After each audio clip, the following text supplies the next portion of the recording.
नमस्कार मैत्रिणींनो, माझ्या यूट्यूब चॅनलमध्ये तुमचं स्वागत आहे।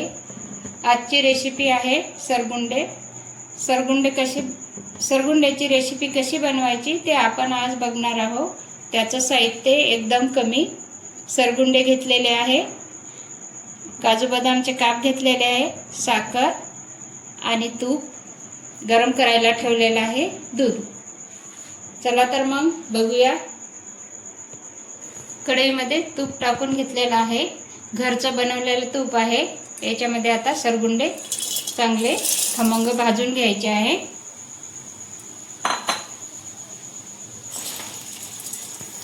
छान असं लालसर भाजून घ्यायचं आहे मंद आचेवर।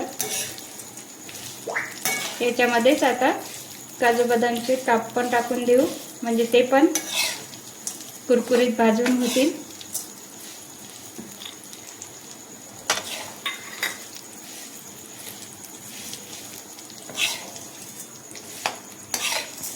मंद आचेवर अशा छान भाजून झालेला आहे, ब्राऊन कलर आला। आता याच्यामध्ये दूध टाकून घ्यायचं आहे।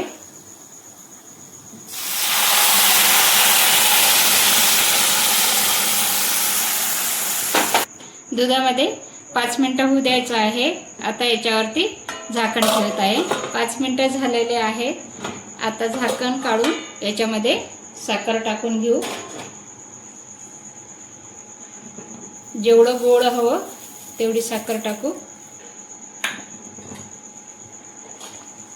आणि आणखी 2 मिनिटं होऊ देऊ। गॅस बंद करत आहे। अवघ्या 10 मिनिटात रेसिपी तयार झालेली आहे। सरगुंड्याची रेसिपी तुम्ही करून बघा आणि शेअर लाईक नक्की करा।